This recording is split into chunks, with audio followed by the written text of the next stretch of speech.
You wake up on a beach, naked, afraid, filled with fear, filled with anxiety. You don't know what's going on, and you've been killed in just about every way imaginable. You've been shot. You've been killed with knives. You've been killed with candy canes, and someone even killed you with a rock. Well, don't quit the game just yet, because this is the 2021 Beginner's Guide to Rust. I'm Serial Overdrive, and I'm here to help. If you hit subscribe, hit like, it helps me, and I'd appreciate it. Let's get into the guide here. First things first, start hitting a tree with your rock, get some wood, and create a spear. A spear is going to be sort of your basic line of defense. It's prehistoric. It works against practically no one, but it will get you off the newbie beach, and it's going to help you defend yourself from some of these new players and these new spawns that you're going to run into. As you're running away from newbie beach, which is what everybody wants to do, start collecting stuff. You're going to see a lot of stuff laying on the ground. One of the main things you should be collecting is hemp and cloth. So hemp seeds come from hemp plants, and they give you cloth. Once you've got enough cloth, you can create a sleeping bag. A sleeping bag is like a save point. The more sleeping bags you drop, the more places you can spawn to on the map, and the less likely you are to be forced to spawn on that hell that we call newbie beach. So as you're running to wherever you've decided to put your base, I've got a video on finding a location for bases too, by the way, but we're not going to cover that here. Once you're sort of on your way to that location, you can drop sleeping bags and spawn to them if you do get killed, because these maps are filled with players. As much as it sounds like 200 players might not be that many, it's a lot, and you're going to get killed a lot, so just be ready for that. As you're running, also make sure you pick up food. I'm going to tell you how to get food later on in the video, so stay tuned for that, but pick up food, eat it, get your health as close to 100 as you can, and always make sure to sort of wear stuff, especially when you're going into the mountains. The mountains have less players because you can freeze to death here, but the nice thing about that is there's less players, so it's a little bit easier to build your base. Once you found the place to build your base, you're going to want to start breaking some rocks. So what you're going to want to do first is get stone, so you can create a stone hatchet and a stone axe. Once you've got those two, you can really start farming materials like no other. Stone nodes are looking like this. They're these sort of grayish obelisk type nodes. If it's a little bit shinier, a little bit more metallic, that's metal. It might seem confusing at first, but you're going to get the hang of it unless you're colorblind, and then you're sort of screwed. But yeah. Anyways, after that, you're going to be farming some stone, farming some wood. Once you've got enough of that, what you're going to want to do is create your first base. You're going to want to create building plans. That's what you're going to use to lay the foundations for your base. You're going to want to create a tool cupboard. That is what is going to secure the base as a place that only you can build. And in addition, you're going to want to create some wood doors and a hammer. This is all you need to create your first base, but make sure you do have enough materials, because the worst thing that could happen is mid-build, you don't have enough materials to lock everything down. Someone comes, they destroy your base, and now you're sort of screwed. So this is just a basic 2x1 base. The other base I'd recommend building is a 2x2. A 2x2 is more of a team base, while 2x1 is more of a solo base. I'm solo, so this is going to be more of a solo base. So we're doing a 2x1 here. We're just putting it in sort of a basic base, if you will. You've got two doors. You've got this section up here in front of me, just in front of me, that's called an airlock. An airlock is where you can sort of, two doors that you go through, you always keep one door closed. It makes it so enemies can't just run into your base and steal everything. Once it comes time to put down the tool cupboard, align that with sort of the back walls and just put it in the very back. A tool cupboard is the only thing on your base that you cannot change its location. So make sure you put it in the right place. Don't just put it in the middle of nowhere, because that's going to suck later. Also, you can put locks on your tool cupboard. I definitely recommend that, because then someone might bust through your doors and they might not even bother to open the tool cupboard. So then you're sort of good to go, and you can still get back and have some materials. Once you've got your tool cupboard down, what you're going to want to do is start upgrading things. First things first, upgrade the base that your tool cupboard's on, because if that breaks, you're sort of screwed. Someone can just come into your base and break that bottom sort of stick foundation. Your tool cupboard is going to automatically disappear, and they can just grab all your loot. As you're going, put resources into your tool cupboard, because your base does decay. You can see I just zoomed in on that protected number. That's how long your base will last for with the current amount of resources you got. So the bigger your base gets, the more you upgrade, the more stuff you need to keep in that tool cupboard to keep your base from decaying while you're offline. In Rust, everything is permanent, which means everything exists all the time. So even when you're not online, your base can still be destroyed. So here we go. We've got our tool cupboard down. We've got the tool cupboard locked. We've got a door, a wood door. We've got our locks on the wood door. Now it's time to just build that outside base. So if you look, what I did is I created a basic cube, and then I build out from there. This is a strategy that works especially well in some of the more populated areas. So build that cube, and then go ahead and build that 2x1. So you can see here, I'm just upgrading everything to stone, and then I'm going to put the ceilings on. And then we're good to go. We've got ourselves a nice little cozy base, but it is not time to log off yet because wood doors are extremely easy to break through. Also, wood doors, that smooth side is a little bit easier to break through than the other side, so always make sure the right side's facing out. Now, next up, this is sort of something that I recommend. A lot of people won't recommend it, but if you're having trouble finding metal fragments, which is what you're going to need to make a metal door, you can go to a monument on the map. Just hit G. You'll see a bunch of things with names on them. Those are monuments. You can go to a monument, a lower level monument, preferably like gas station or something like that, where there's no radiation. Run in there, get some metal fragments by recycling things, and now you can build yourself a metal door. With the metal door, once you put that on, it's going to make it a lot harder for someone to break into your base. So what you want to do is you want to unlock your door, take the lock off. You just right click to do that, and then you hold E to take the door off, and then you just put your door down, put your lock back on. So now that you've got a nice base, you can sit down, you can relax. Let's talk next steps. The next thing that you're going to want to be doing is creating a furnace, okay? So to create a furnace, you need something called low-grade fuel. You can get this from breaking open these red barrels. They're going to drop low-grade fuel. In addition to that, you can also craft low-grade. The way you do this is you're going to need animal fat and cloth. You can get animal fat from,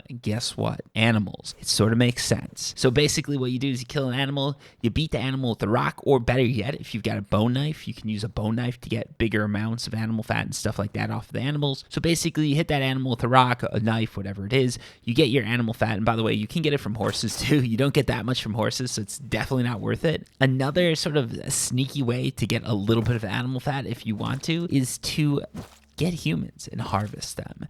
Now, this doesn't have to be your friends. It doesn't have to be your enemies. It can actually be you. So if you /kill inside of your base, it's just hitting F1, typing in kill, you can get your body and sort of get animal fat from that. Once you have that, you build your low grade. Once you have enough low grade, what's going to happen is you are going to be able to build a furnace. And the way things work, the way this furnace is going to work is basically you're going to put it down. You're going to be able to drop in wood and metal ore, and that's going to create metal fragments. You can also refine sulfur this way. And in addition to that, you can refine, I think it's high quality metal that way or whatever that is, but you're generally not going to be finding enough of that to really refine. Most of that's going to be gotten from the recycler. So here we go. I'm just divvying everything up. The best way to do it, put in 1,000 wood and then divide everything up equally in the first 3 spaces with your metal ore. And once you start refining, what's going to happen is 1 space is for coal and 1 space is for the metal fragments. Once you've got that going, you're going to want to lay down a sleeping bag so you can actually spawn in your base. You're going to want to farm a little bit of scrap. We'll get into how to do that later. And then you're going to want to lay down your first workbench. So this is going to be how you're actually going to research items. So by the way, if you have a hammer out, you can use that to pick up items. Just point your hammer at the item and hold E. So let's put down our workbench right here. And now let's pick it up again, because workbenches, you can pick them up now. That's sort of a new little feature that was added back in 2020. So in addition to the workbench, you're going to want a research table. So the way a research table works is if you need a blueprint, and blueprints are what you use to craft items, so that adds it to your list of craftable items that you can see right here in front of me. So you put an item into this research table, and you're going to be able to research that item right away. So let's just drop this blueprint table, and I'll go over how it works. So the way this is going to work is you go to your research table, you put in the item you want to research, and then you put in the scrap that's required for it. One thing to remember about a blueprint table is that you are going to lose that item when you research it to get that blueprint. So if you want to do things in a sort of slightly better way, if you are going to be going down this tech tree, so what happens is each workbench has a tech tree that you can access. So there's level 1, level 2, and level 3 workbenches. Level 3 has the best items, level 2 is the second best, and level 1 has your basic items. So what you're going to be able to do is you're actually going to be able to get enough farm scrap and just go down this tree researching items as you go. One thing to keep in mind is, for instance, if you research an item near the bottom, let's say 2 rows up from the bottom, you cannot research any of the items under it. You need a row of unlocked blueprints from the top to whatever blueprint you want to research. So if that makes sense, basically to start raiding, you're going to want to get satchels. So if you're going to get satchels, you're going to want to follow this path right here. So you unlock the hammer, you do the pickaxe, you do the sword, and you just run all the way down that list until you're to satchels, which is sort of that bottom left-hand side. So you can see right here, I'm just running down the tech tree. This is very scrap consuming, very time consuming, but some sort of tech trees are worth it to run down. This one that I'm doing right here is probably the only one that I'd recommend doing for a level 1 workbench. Anyways, let's get into how your base should look. So the ideal newbie, the ideal beginner base is going to look like this. First, take note of the airlock. The way this works is this door on my right is blocking me from exiting. It gives me a little peek hole that I can shoot out of. This is very nice if you're being door camped and can give you a little bit of defense. Later on, once you get a little bit more advanced, you're going to want to check out some of my guides, and then you can put it in windows and stuff like that to defend. But until then, having that little peek area is great. The other thing it means is it's a lot harder for someone to get into your base without a door being closed on them. So now this is sort of my internal layout. You notice this blueprint table, this research table, you can actually put a box under that. So that's real nice. I've got 2 furnaces on the outside, and then sort of in this inner sanctum, this hardest to get to square, that's where I've got my tool cupboard. Your tool cupboard should always be the hardest thing to get to. I've got my workbench because I always like to research. I've got 2 big boxes where I can just keep my stuff in a sleeping bag. So I want to ensure that basically the tool cupboard is the hardest thing to get to. I want to make sure that I can't be despawned or made like not to spawn in a base in case I'm raided while I'm online, and putting my sleeping bag in there allows me to do that. So now let's talk farming so you can build bigger and better bases. First things first, there is that little information section that shows you how much resources something can gather. And the way this is going to work is basically when it comes to farming trees, you're going to have your basic hatchet. That's sort of your level 1 farming tool. Then you've got this axe that I've got right here, your metal axe. That's your level 2. Then you've got your salvage axe. That's your level 3 farming tool. And finally, you've got the big dog. You've got the chainsaw. This thing can farm like no other. It makes a lot of noise, but it's definitely worth using. When it comes to mining, you've got the same sort of setup, right? You've got your iron pickaxe, okay? You've got your sort of stone pickaxe, sorry. Then you've got your iron pickaxe right here. That's what I'm using right here. And then you've got your ice pickaxe, which is just awesome. And after that, one that I did not include is the jackhammer. So now when it comes to looting these things, you can find them along the road just in containers that you're going to be looting. You can also find them at monuments. So monuments are things that you are mainly going to run for scrap. So the way this works is there's some basic monuments, right? You've got your no card monuments. This is like gas station. This is where you're going to be getting your green key card. These you're going to use to access green key card monuments. Go figure. So how that's going to work basically, go to gas station, go to these monuments where you can get a green key card. You get your green key card. Now you go to monuments that can take a green key card. So you put in a servo or whatever it is, you turn a switch, and then you can run to a door and you can swipe your green key card and get access through that door. So here I'm at Satellite Dish, get in here, and now I can get my blue key card, and I've got boxes that I can loot. Generally, every time you get up a monument, you're going to be able to loot more. So here I'm using my blue key card, and now I can loot even better stuff. In this case, I managed to loot a gun. In addition to this, if you get stuff that you want to loot, or if you loot stuff that you don't want, you can recycle it to get materials. So this is how you're going to get a lot of scrap. This is how you're going to get a lot of your sort of high quality ores, high quality metals. In addition to this, it's a great way to find metal fragments. So generally the way it works for me is by the end of a game, at the end of a wipe, I'm not even looking for metal fragments anymore. I'm not farming metal fragments. I'm running monuments. I'm getting scrap. I'm getting iron fragments. I'm getting everything that I need from those monuments. Now, one thing you can also do in addition to farming monuments is you can farm players. So this is where PvP comes in, your base form of PvP. And the only time I'd really start engaging people is if you've got a bow or a crossbow. You can use this to take on sort of your base level, your very like new players. After that, you're going to have to upgrade a little bit. You're going to have to be working with some more guns. You're going to have to be working with sort of the, maybe not the AK, but at least a SAR or something like that. We're going to go into a little bit as far as PvP and all that goes, but just so you guys do know, you can still make big plays even if you don't have a good gun. A nail gun is a amazing sort of close range gun that can be used to take out players if you can get the jump on them. In Rust, stealth can get you a lot farther than any sort of big gun can. So just keep that in mind. Every play you make, keep stealth in the back of your head, and, you know, always take people out if they come at you. Rust is a kill on sight game, which means you need to kill people the second you find them. Also, when it comes to bases, sometimes you're going to run across a decayed base, especially if you jump into a wipe later. So if you're having trouble getting that start with a new wipe is when a server's fresh. There's nothing on that server, right? Generally, a server will last 1 week, 2 weeks, or a month. After that, everything clears, you start from new.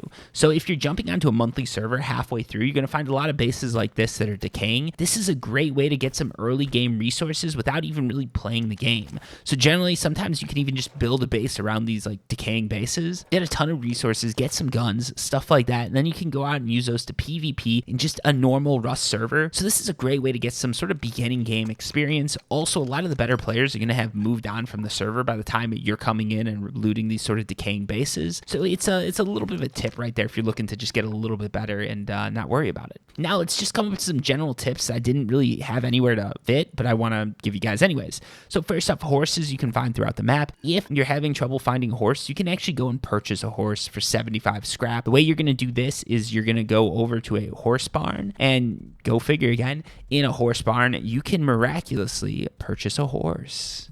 I know, it's crazy. That's how Rust works. But yeah, you can basically purchase a horse. I think it's like 75 scrap. So you go over there, you can buy a horse, and now you can get across the map way quicker than normal, okay? So large horse barn, definitely recommend going there to get a horse. One thing to remember with horses is you can't really lock them like you could cars, so any player can come up and steal them. I do that all the time to people, so just keep an eye on your horse, and if you want your horse to stick around your base a decent time, you're gonna need to put it down a trough and put some food in that trough. Next up, when it comes to monuments, another sort of important one for every new player is outpost. So outpost and bandit camps are two safe zones, okay? So the large horse barn, the fishing village, those are also safe zones. But outpost especially is a place that you can go to buy a ton of stuff. So if you go to outpost, you can actually go over here in this back corner, and for scrap, you can purchase some basic guns, some shotgun traps, and some auto turrets. Shotgun traps, auto turrets, flamethrower turrets, whatever you want to call them, those are great for defending your bases, and those basic guns, especially that double barrel shotgun, are just so key for some early game PvP. Also, like I mentioned before, there is a boat vendor. You can go to large fishing village or just fishing villages in general, talk to a boat vendor, and you can buy a boat for 150 to 300 scrap. Again, boats can be looted by other players. When it comes to finding food or cloth, a lot of people have trouble with this. If you are having trouble, go to a river, you're going to find it right there. Next up, when it comes to cars, you can loot car parts from those little sort of troughs or whatever you want to call them, those little cubby things I just went to. You basically loot enough car parts, you can dump them into a car, and now you can drive somewhere. You can also put a lock on a car, which is pretty awesome. Next up, when it comes to PvP, UKN PvP servers, again, UKN PvP servers are key. So here you're going to see this is something called aim training. So every gun in Rust shoots a little bit differently. Learning to train your aim is really key to getting much better at the game. In addition to this, on these UKN servers, you can play a variety of different maps, usually based off of a Call of Duty map. You can kill some players with a bunch of guns in Rust and sort of get the hang of how things work. Since I started playing on UKN, my PvP skills have just increased exponentially, so it's 100% recommended. Anyways, thank you so much for watching, and until next time, peace!